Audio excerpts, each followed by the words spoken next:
thank all of you guys for joining the Diabetes Community of Practice. We have an impactful session for you today.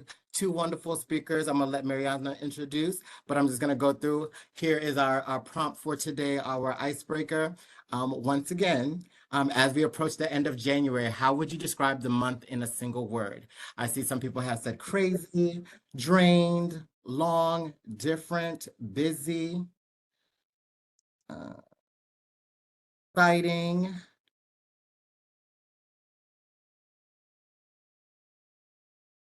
And do we have anybody here joining the Diabetes Community of Practice for the first time? All right. Okay. Welcome, Crystal. Welcome, Miss Crystal. Hello, thank you for inviting me. No problem. All right. And we can get started. So welcome once again, everyone, to January's Diabetes Community of Practice, and Happy New Year's again. And we have a great presentation for you. And Mariana, the floor is yours. Thank you so much, Charlton. Welcome, everyone, to January's Diabetes Prevention and Management Community of Practice. I'm going to introduce our first guest speaker today. We have April Reese, and April Reese is a public health consultant with the National Association of Chronic Disease Directors. She's a section lead with a diabetes portfolio, and her primary role is to support states through a variety of initiatives, including leadership development through the Diabetes Council, which is a national peer-to-peer networking organization, workforce training through the Diabetes Self-Management Education and Support State Specialist Training Program.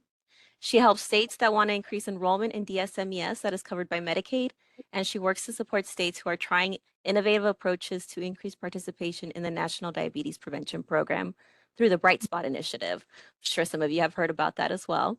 Since 2021, she's been part of a team that published 2 peer-reviewed articles related to COVID-19 effects on people with diabetes and presented on the Workforce Development Initiative at the American Public Health Association. Please welcome April Reese. Thank you, Mariana. I appreciate it. Let me see if I can share my screen. We tried ahead and I could do it. Look at this, amazing. All right, hopefully, can you all see it? And it's Yes. not on the right slide. That's always a surprise. Okay, here we go. So I'm excited to talk to you all today about, let's see if we can figure out how to get all the way back. A little bit about what to do after you get your accreditation, just because I know that you all already know. Let's see, maybe we could do end and go back. All right. Here we go. Now we're at the beginning. Can you see the beginning? Okay, great. What happens after your accreditation? Because we know that you all already know about the importance of diabetes self-management education and support because you are already accredited. So we're just going to talk about a little bit about what comes after that, so to enhance and sustain your DSMES service. So the first thing we're going to touch on is identifying some steps to register your accredited DSMES service with the Centers for Medicaid and Medicare, or CMS. So the CDC actually outlined several steps that organizations need to take with CMS to apply to be a DSMES supplier. We've got a shortened version on a document that I'm sending to Charlton and Mariana, and they'll share with you all. It does require obtaining a national provider identifier NPI number. Type 1 is for an individual, or type 2 for an organization, and that you be enrolled as a Medicare supplier for at least one service other than DSMT. And if the sponsoring organization, like the clinic, is new to Medicare, a completed CMS form 855B, which is a business form, must be submitted to your regional Medicare administrative contractor, or MAC, to enroll your organization in Medicare Part B. And all of this, along with some links, are in the document that I'm sending to them that they'll send out to you. If your sponsoring individual, like your registered dietitian, is new to Medicare, a completed CMS Form 855-1 must be submitted to enroll the individual as a Medicare Part B provider. Durable medical equipment and pharmacy providers also have to enroll as Medicare Part B providers to bill for DSMT, even though they are enrolled as Medicare suppliers. You also have to submit a copy of your certificate of ADCES accreditation with a cover letter on your organization's letterhead to your MAC. And we have a link to the MACs by state. Another big step is to confirm that the DSMT billing procedure codes for Medicare, G0108 and G0109 have been entered into your system's charge master, your billing, that your billing codes are set up. And you want to submit a copy of your certificate of accreditation to all your contracted commercial payers and Medicare, and ensure that DSMT billing procedure codes are included in your payer contracts. You also want to collect and record patient assessment information at least quarterly for a beneficiary who receives DSMT training. And there are a lot of things that you all have to do after you're doing your actual training. You know, you have to go through one whole cycle before you can bill. And if you need templates, ADCES has a lot of good templates that you can use and download. And there's a link to that on the document. All right, so let's go to our next slide. So we want to talk a little bit about promoting enrollment into your DSMT service. So an August 2024 article in Health Affairs Scholar talks about how to enroll people, and it talks really about the barriers. One cycle before, yeah, you do have to wait one whole cycle before you can bill for DSMT for Medicare, because they have to have someone go through the whole process before you can start after you're accredited. So, I'm sorry, is that a question mark?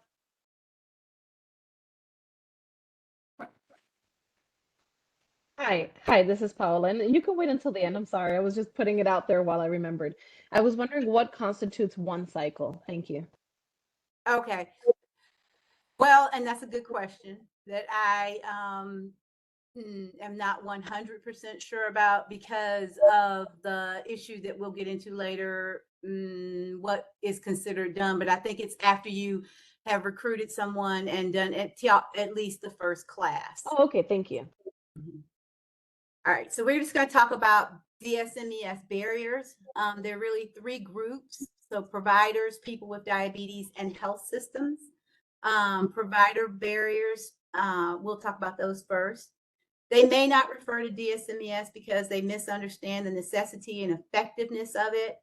They have confusion regarding when or how to make referrals. In 2020, there's a consensus document that talks about the 4 times to refer, and we'll discuss that a little bit later, but that has been really helpful. They may have confusion, limited knowledge or awareness of the availability of local DSMES service sites, and the referrals could be limited by unconscious or implicit bias, which furthers health disparities and may lead to some therapeutic inertia. This could happen when providers assume that some people may not benefit from DSMES, they may not be able to afford it, or simply won't attend. So therefore, they're just not going to bother to refer. So you want to address that. There may be barriers also because there are not enough people to provide the education, and the reimbursement rate is kind of low. One thing that the DSMES service can do to catch providers' attention when you meet with them is to ask them the question, if DSMES were a pill, would you prescribe it? And that really opens the door for you to talk about the benefits of DSMES and what you specifically bring to the table. Some barriers for people with diabetes can fall into a couple of categories, like logistical and perception. Logistical barriers may include things such as cost, timing, transportation, and medical status. Some of these barriers are related to the social determinants of health. So for transportation, the DSMES service could check to see if there are county or city special transportation services for the elderly or underserved populations. Some DSMES services may be able to purchase gas cards or transportation vouchers. When you go this route, you may need to put some guidelines in place to make sure that they are used properly. Currently, DSMES can be offered from at a person's home through telehealth, and that can be reimbursed for Medicare. However, we don't know how much longer that's going to be in place. Although they've always had telehealth, it's not like you'd be able to get it at your house. It's that everybody would be in one place getting and it's not necessarily your home. So having DSMES at a pharmacy is helpful because generally pharmacies are in the community. So hopefully, since you all are offering it in pharmacies, that would be kind of cool. Sometimes DSMES conflicts with work schedule. You could consider offering classes outside the typical 8 to 5, 8 to 6, Monday through Friday work schedule. And some people have issues with lack of childcare, which sounds like it might not be an issue for Medicare beneficiaries, but it may be as grandparents are increasingly more in the mix of childcare. And there are also some perception barriers. A 2016 meta-analysis of reasons why people that diabetes don't enroll or stay enrolled in DSMES indicated that some perceive that there is no benefit from participation. They felt they already had sufficient knowledge or had emotional or cultural reasons not to attend. It's important that the DSMES service follow up on people who attend one class and don't come back, and that's important for your retention as well. Anonymous surveys may be helpful with giving important feedback on how the service and the staff are perceived. Other perception barriers include a desire to keep diabetes private due to perceived stigma and shame, lack of family support, or a perception that the referring provider may not have been enthusiastic about the referral. Again, really important to engage your healthcare providers. Perception barriers require innovation and creative solutions from the DSMES service. It's possible that telehealth formats, like we talked about, coaching programs, online resources, discussion groups, and intense programs for select groups can help, while maximizing community resources related to supporting healthy behaviors. There are also health system barriers such as low understanding of electronic health record capabilities. There could be lack of funding to hire the staff necessary to provide DSMES, disinterest in referring outside the health system if there are DSMES services that are not affiliated with the health system. And they may not have a system that reminds people of appointments when we get into continuing participation and retention. We do talk a little bit about text messages. So in addition to addressing barriers, you can also market your DSMES program. There's a great tool from the CDC called the DSMES Playbook, and we have a link to that in your document. It includes editable templates in English and Spanish that you can use with your healthcare providers and with people with diabetes. And so you'll get a copy of that or a link to that. All right. So getting referrals is only half the battle in addressing barriers. You have to keep them coming. One of the challenges is figuring out when you've completed DSMES. And it's a challenge because in 2020, as I mentioned before, the ADA, ADCES, and other national organizations agreed that there are 4 times to refer to DSMES, which is at diagnosis, annually, or when people are not meeting treatment targets, when complicating factors develop, and when transitions in life or care happens. And that doesn't fit well into necessarily the 10 hours once per lifetime that's allowed by Medicare and the 2 hours that are approved annually. So at some point, hopefully the national rules will align with the national recommendations. And beyond that, there are some things you can do to promote retention in your program. So community health workers are great at referring people to DSMES and keeping them excited to attend. They may be part of your instructional team. In pharmacies, this may not be as great as in other settings because pharmacists have some rules around advice versus teaching, but they can definitely be a part of the team and participate. Also, a recent study showed that participants perceived that caregiver participation in the education program had a positive impact on their ability to implement behavior changes.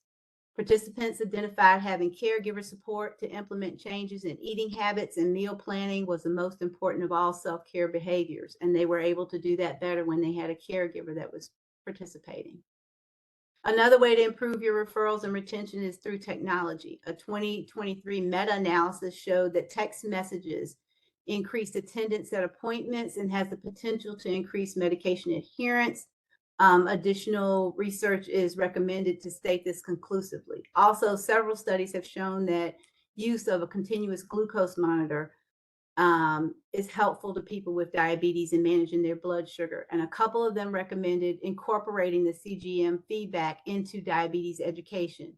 It might also be an interesting discussion group topic. And finally, you want to work on multiple activities at once. A February 2021 article on Diabetes Spectrum shared several suggestions on improving participation in DSMES. They came from a result from a QI project with a federally qualified health center.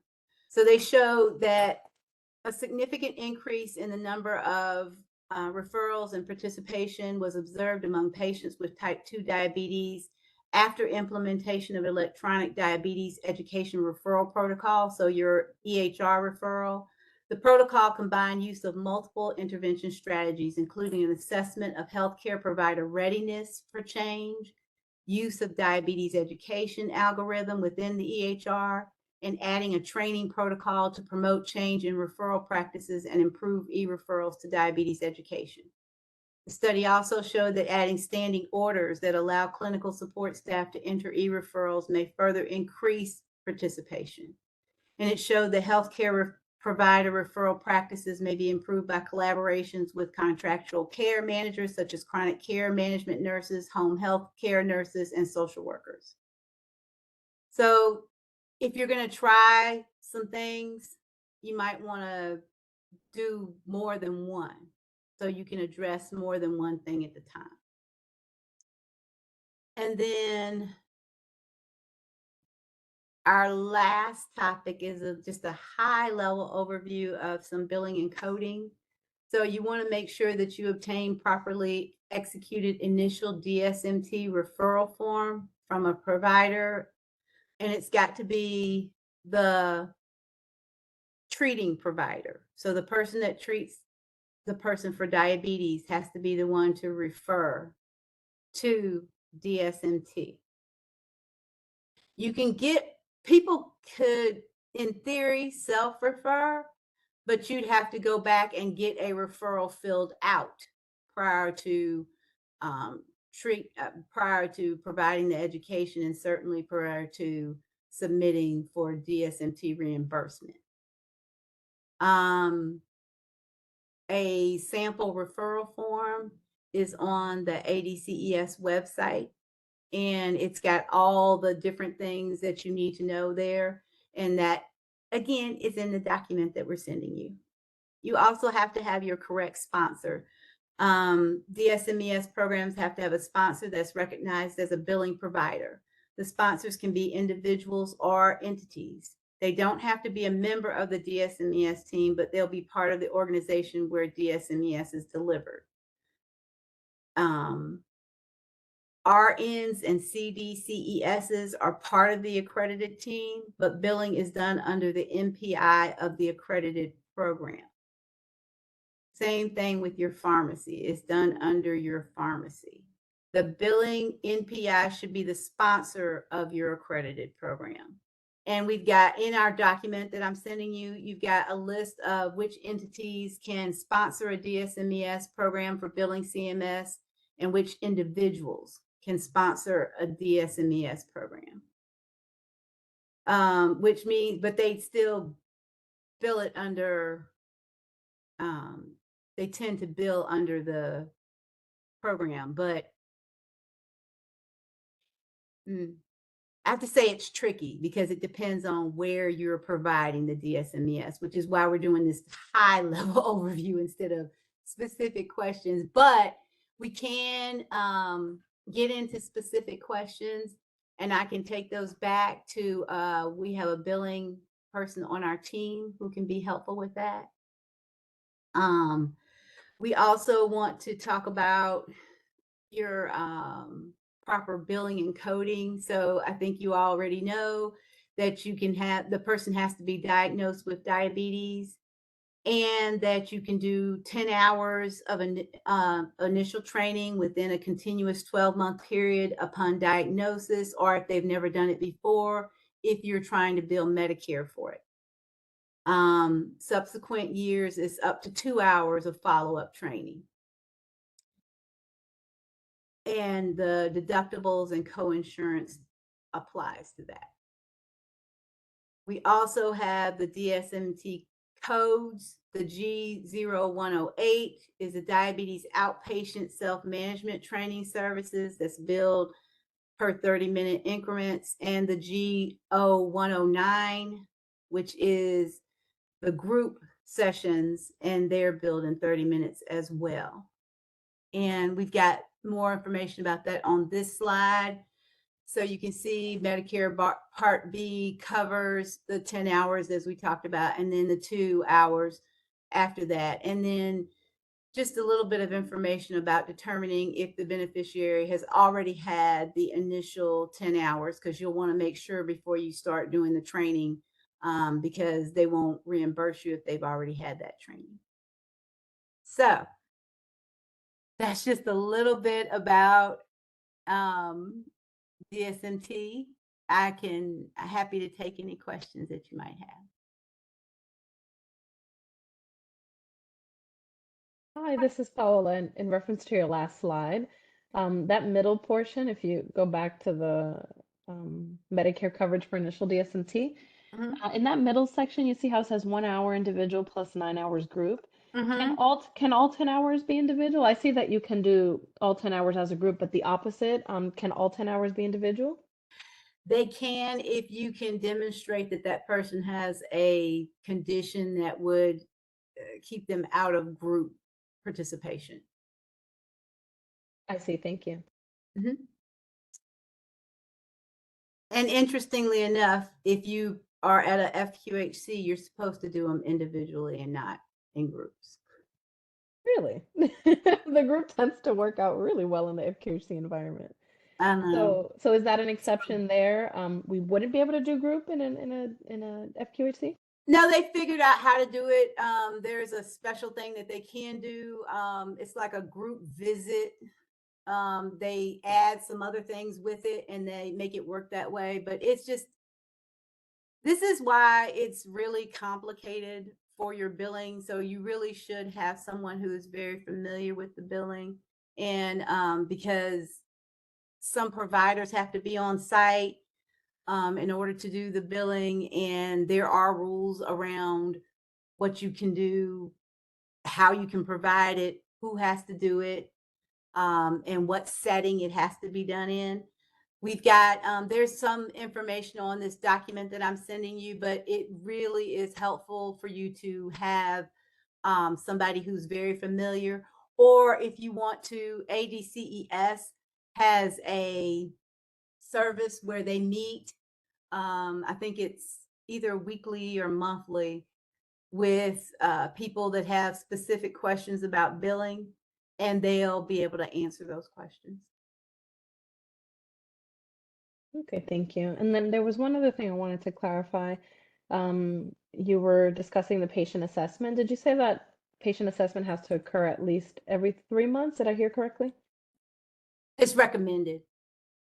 It's recommended. Okay. So I've come across some programs that do it annually. Mhm. Is that enough for in general? It kind of depends. Okay. So I hate saying that because it sounds like a punt, but it really does depend. I'm sorry. No, it's okay. Don't worry. This is just all information. Good to know.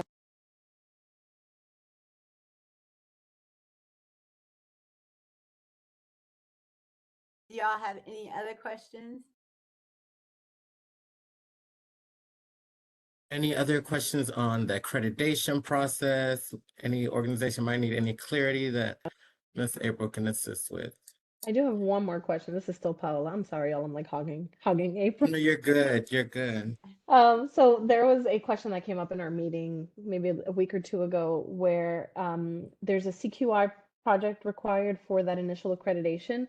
We weren't sure if the CQI project had to be sort of completely done or if it was that we're submitting a plan or let's say an outline for a CQI project that we want to complete for the program. Do you happen to know which of those two is the correct answer? I don't. But I am happy to take that back to ADCES and ask that. That'd be great. Thank you. You're welcome. And I'll send you the link to all those all the articles that I referenced. That's in your document. So it's a fabulous document.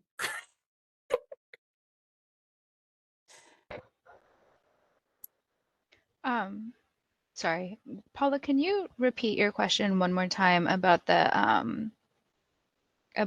health assessment? You said you've heard of some programs repeating the patient assessment.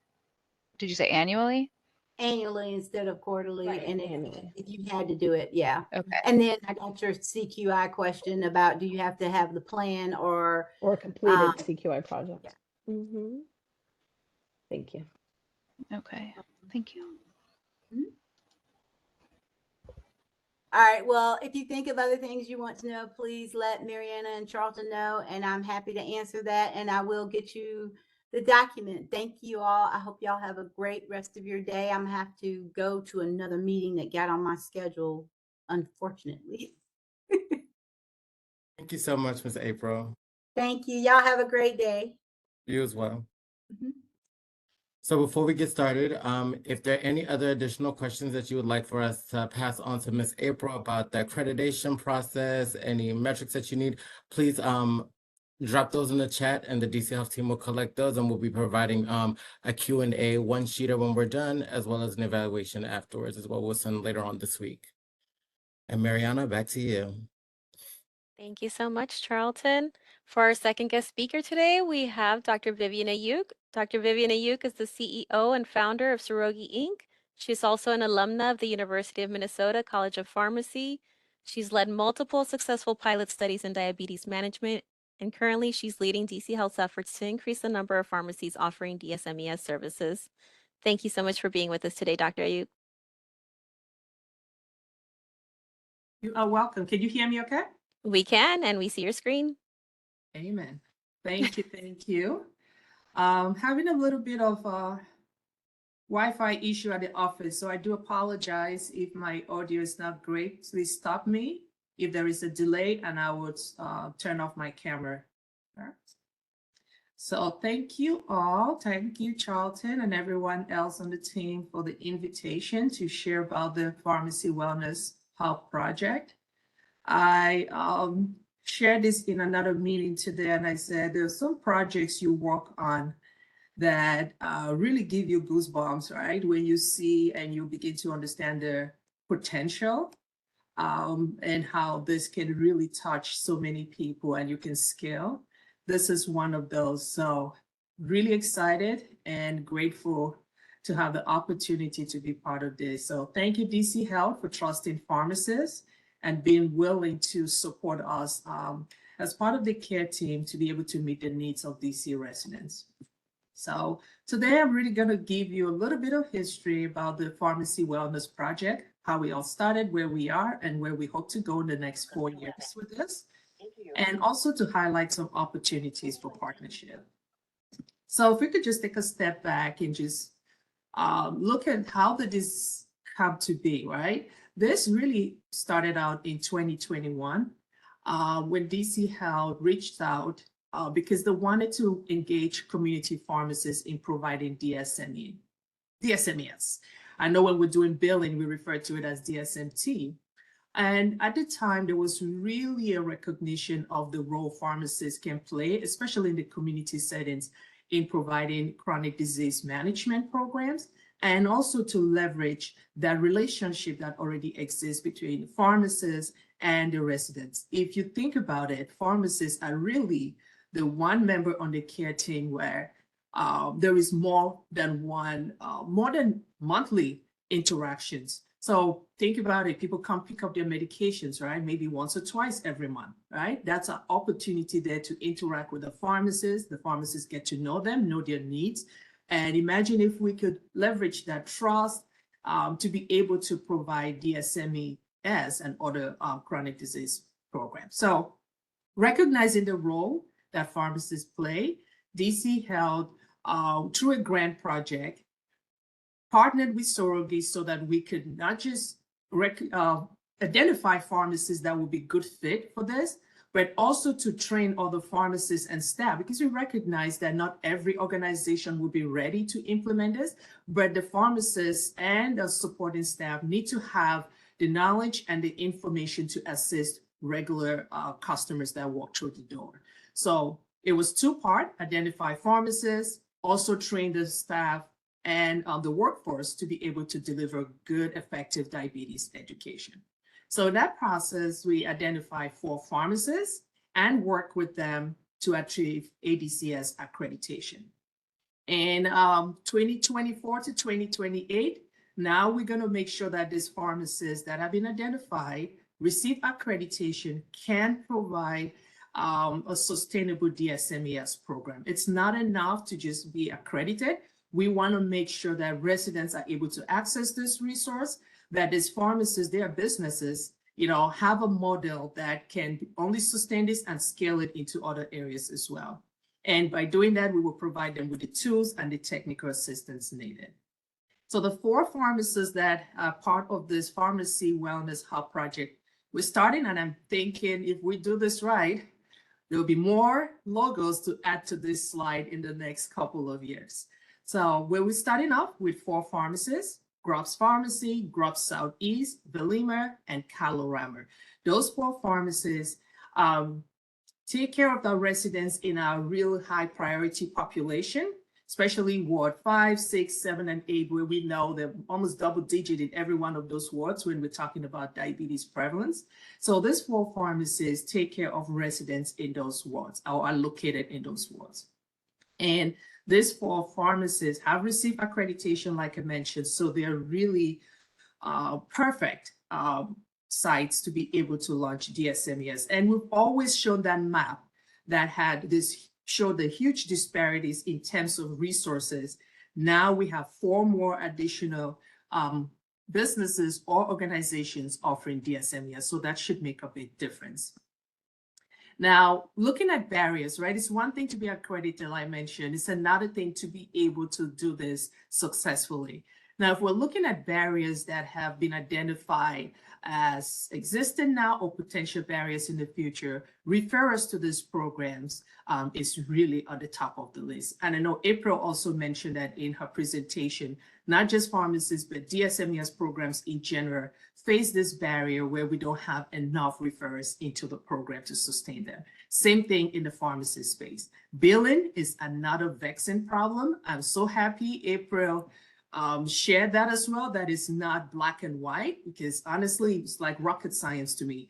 I am not looking forward to this part of the project, but I know how critical it's going to be if we're going to sustain this. So billing is a huge problem as well in making sure that our pharmacists can get fully reimbursed and be able to sustain this long term.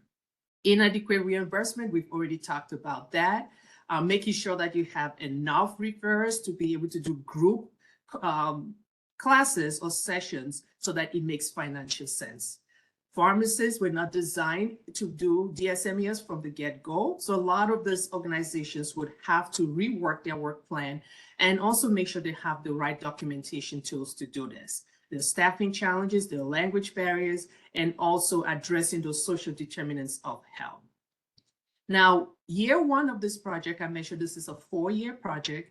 We have going to be able to take care of 4 of those challenges. 1, refers into the program, lack of that effective workflow, making sure pharmacists have the right tools for them, staffing challenges to a certain extent. Hopefully, if we deploy the technology tools that we have in mind and do it well, it should help a little with that. And of course, being able to screen for social determinants of health as well.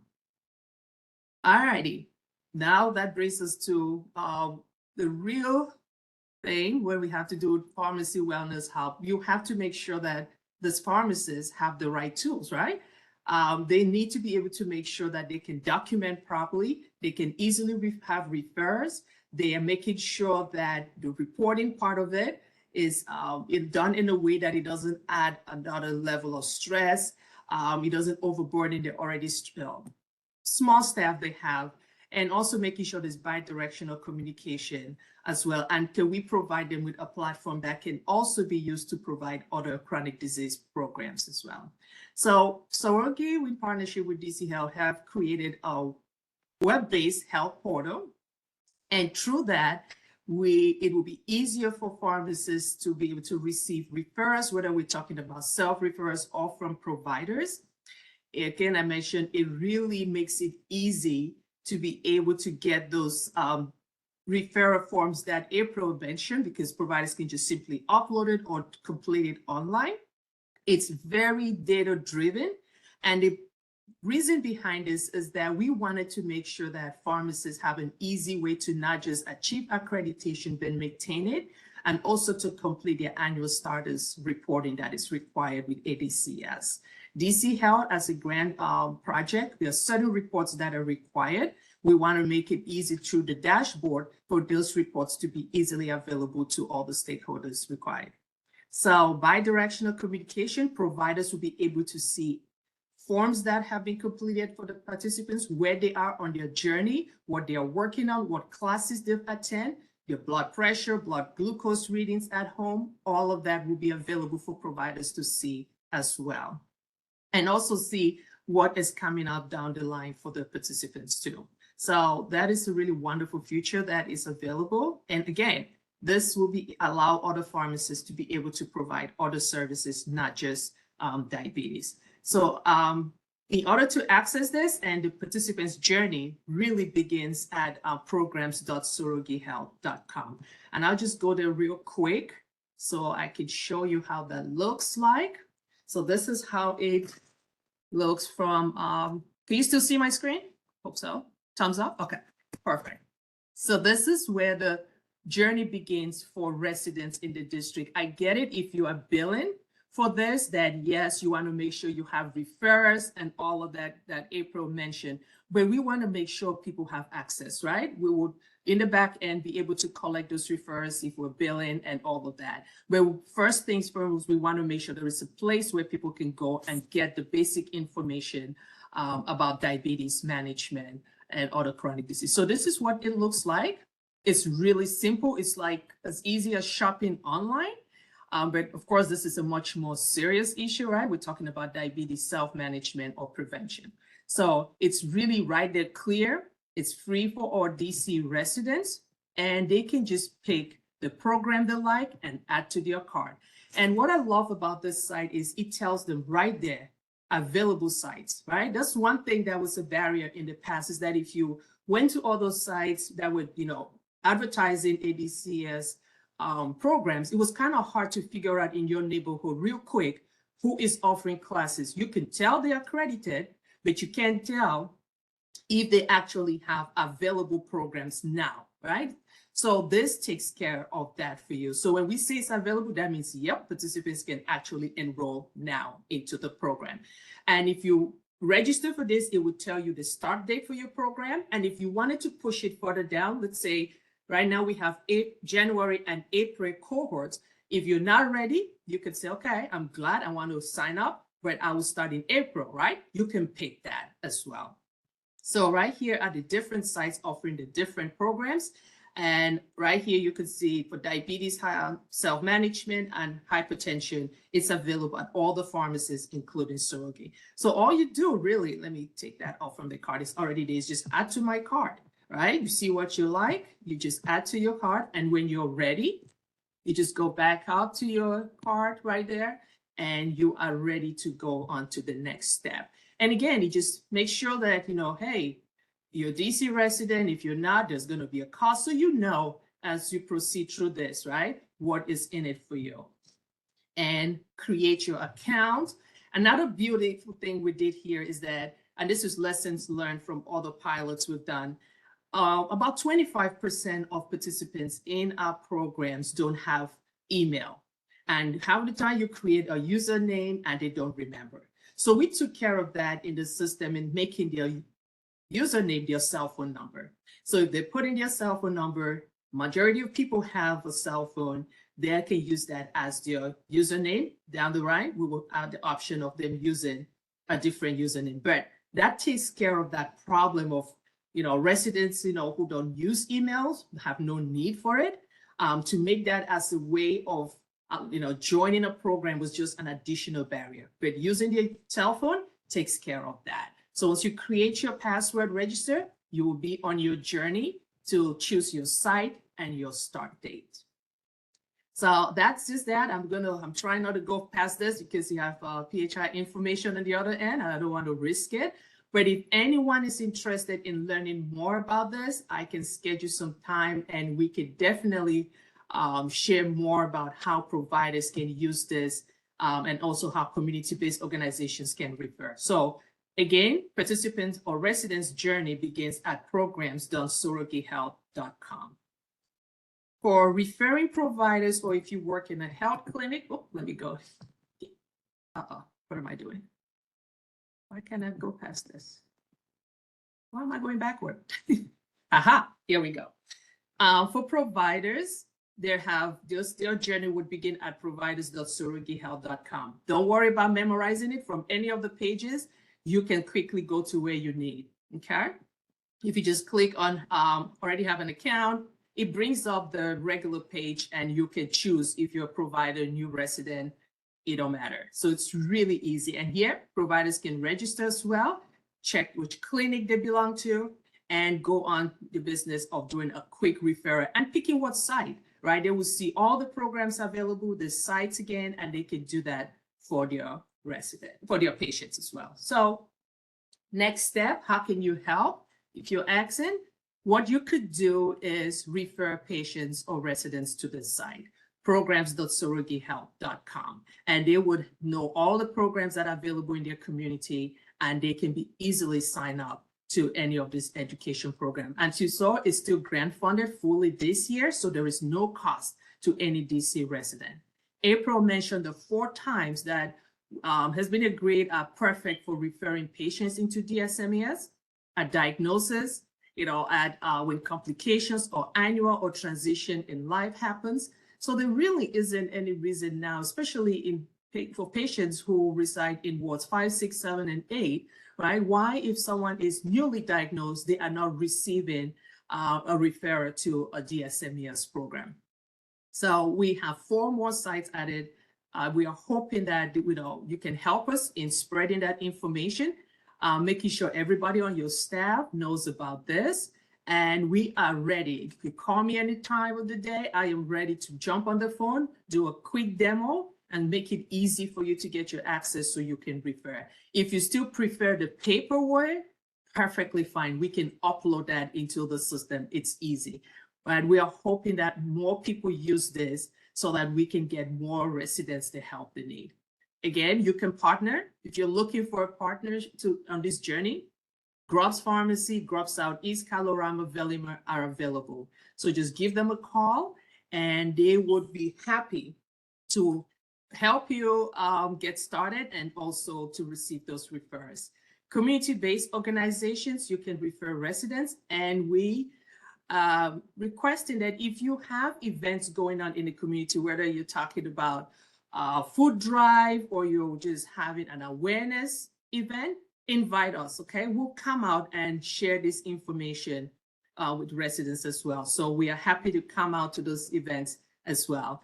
And of course, if you want more information, my email is there. I have Charlton's email at DC Health.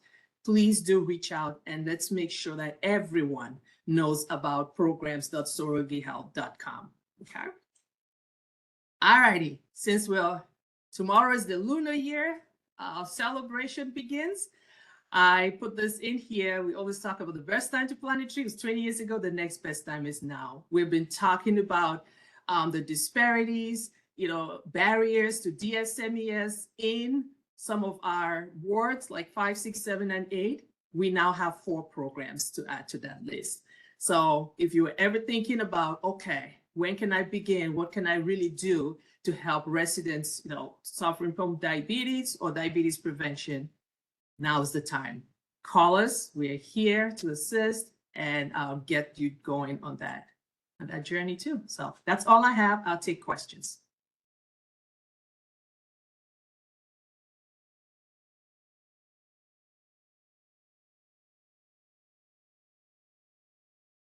Hi, Vivian. This is Paola. How are you? Happy New Year. Happy New Year, Paula. Hi. I wanted to check, and because I don't have the website in front of me, are some of the programs available in those non-traditional times like April mentioned? So either evenings or weekends? All available virtual and at 6 p.m.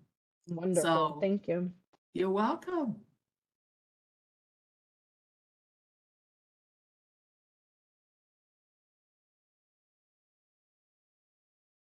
Another question, are you all doing an assessment for patients prior to them joining the program, or they could just kind of like they sign up and then they wait for that date, they show up and the program starts, or are you having any contact with them prior to? Yep, we're doing that. So what happens, the first step is you refer what is a self-referral or coming from the provider. A staff member from the site would reach out to schedule an onboarding session. It could be virtual or in person. Right now, we are recommending in person if it's possible. And during that onboarding session is when we'll complete the initial assessment. There will also be an opportunity to complete the social determinants of health screening as well. And if it's a diabetes program, we'll make sure that they do have a glucometer. They know how to test. They know how to report their data. And if there are any technology challenge, we make sure we assist them in setting up their Zoom account and letting them know how the text messages for reminder for classes will be provided. So all of that is taken care at that initial onboarding assessment. So when the patient leaves, honestly, they just test, they click on a link that's sent to them on the day of classes, and they're right in to their class. And they also have a calendar in their portal. They have the monthly calendar available so they can see all the classes when they are happening. And also any supplementary support like physical activity, cooking demo, all those other things are all listed there. So if they like it, all they do is at that time in the portal, they can click right there in Zoom and it goes right into class. Or they will also get a text message 2 hours before class, reminding them of the class, telling them the topic with a nice picture also. And when the time comes, you click on that link and it takes you right into class. It's really, really In easy and addition, convenient. That's if awesome. you are wondering, Yeah. monthly, there will be follow-up with the educator. And in addition to that, so to make sure that whatever goals they do set up as part of their care plan, that they are meeting that. So all of that is happening and all that is documented in the health portal. I see. Okay. And then another question. So I saw kind of like the patient facing part and then the provider facing part. For patients who are going onto the website, and technically, I guess that counts as a self-referral, are you then reaching out to their primary care providers to get an official referral for the program? Absolutely. We're beginning to make that practice. Yes, this year is grant funded, so it's not mandatory, right? But as we go into the second year, remember the goal is to have all these programs be sustainable, right? Right. To not rely on funding Mm-hmm. as the source of this. So yes, we are going to be pushing that you follow up and get the referral. But we didn't want that to be a barrier for residents, right? We wanted to get them into the program, and the staff on the back end will reach out to the provider and get a referral and upload it into their file. Thank you. Thank you for clarifying that.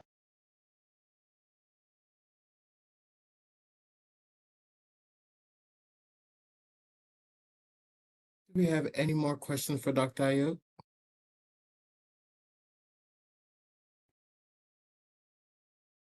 All right, just know if you have any more questions, you can please drop them in the chat, and the DCF team will be collecting those and be creating a one-pager, which we'll be sending out to you guys towards the end of the week with the recording of this video, as well as a post test, just to letting us know if the information was beneficial, what information more would you like to see, would you like to hear more about this topic as well. So this is an opportunity that I wanted to give 5 minutes to any organization that has any upcoming events that you would like to promote, because we all know sharing is caring, and we definitely want to promote each other's program to definitely move the bar when it comes down to diabetes and all chronic diseases in the district, especially wanting to make the district the healthiest city in the nation. So the floor is yours. Just take yourself off mute, and then the floor is yours.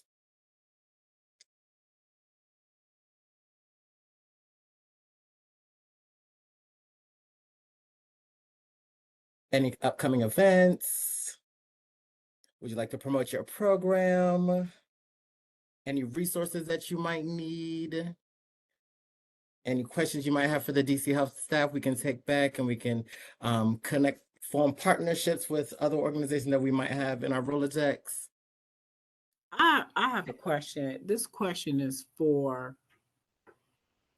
I might say her name wrong, but Dr. Paula and for Andrea. This question, these are two questions. I would like to know, how did you get your hours for the CDCS, if you don't mind sharing that? Sure. And you mean the 1,000 hours needed in order to apply, or you mean the 15 CE hours? Not 1,000. Okay. So I accumulated that through 2 years of residency, and then I started working at Unity Healthcare, which is an FQHC in DC. I would say for a couple years or so. So I accumulated my hours through direct patient care, through residency, and then at my current role as a clinical pharmacist who does chronic disease management. And for me, I've been a diabetes care and education specialist since 2008.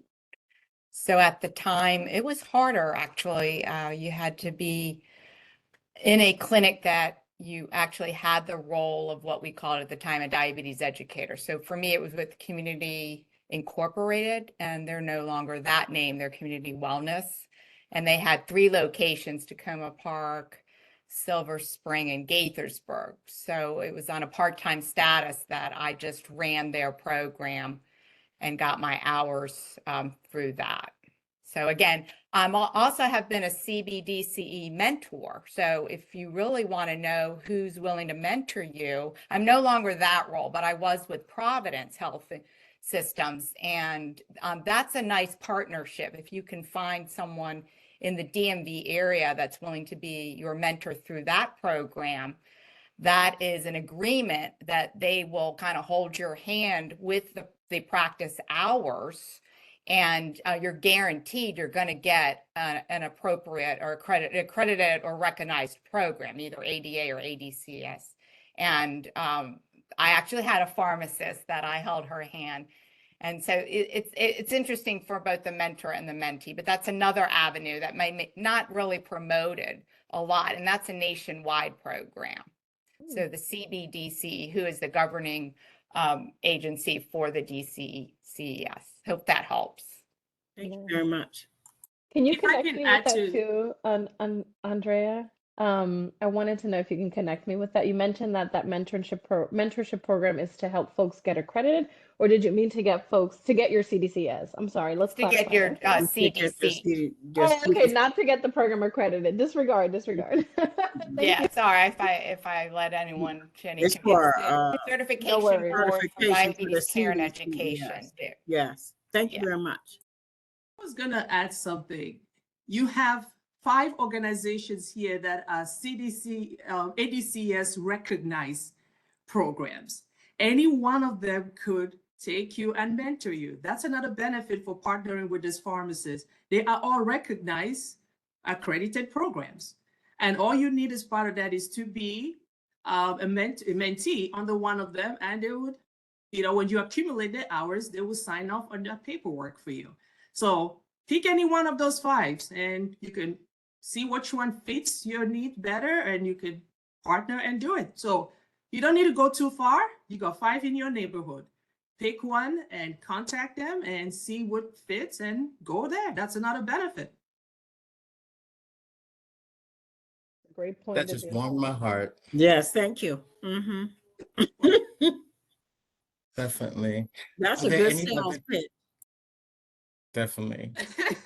Are there any other questions, comments, concerns? All right. As I always say, but I'm gonna quote my favorite artist right now, Rihanna. Tell your friends to pull up. So in order for us to make a change, please make sure at our next meeting, invite a friend, invite a peer, invite a coworker, a nurse, endocrinologist, somebody that is facing diabetes. Invite them into this diabetes community practice, because we definitely want to hear from all perspectives, because in order for us to move the needle, we have to understand it from all perspectives as well. Without that being said, I want you guys to have a beautiful day, and thank you for joining this month's Diabetes Community Practice. Have a great day. Thanks, everyone. Thank Bye, you. everyone. Thanks, Bye. Charleston. Thank you, Ms. Crystal.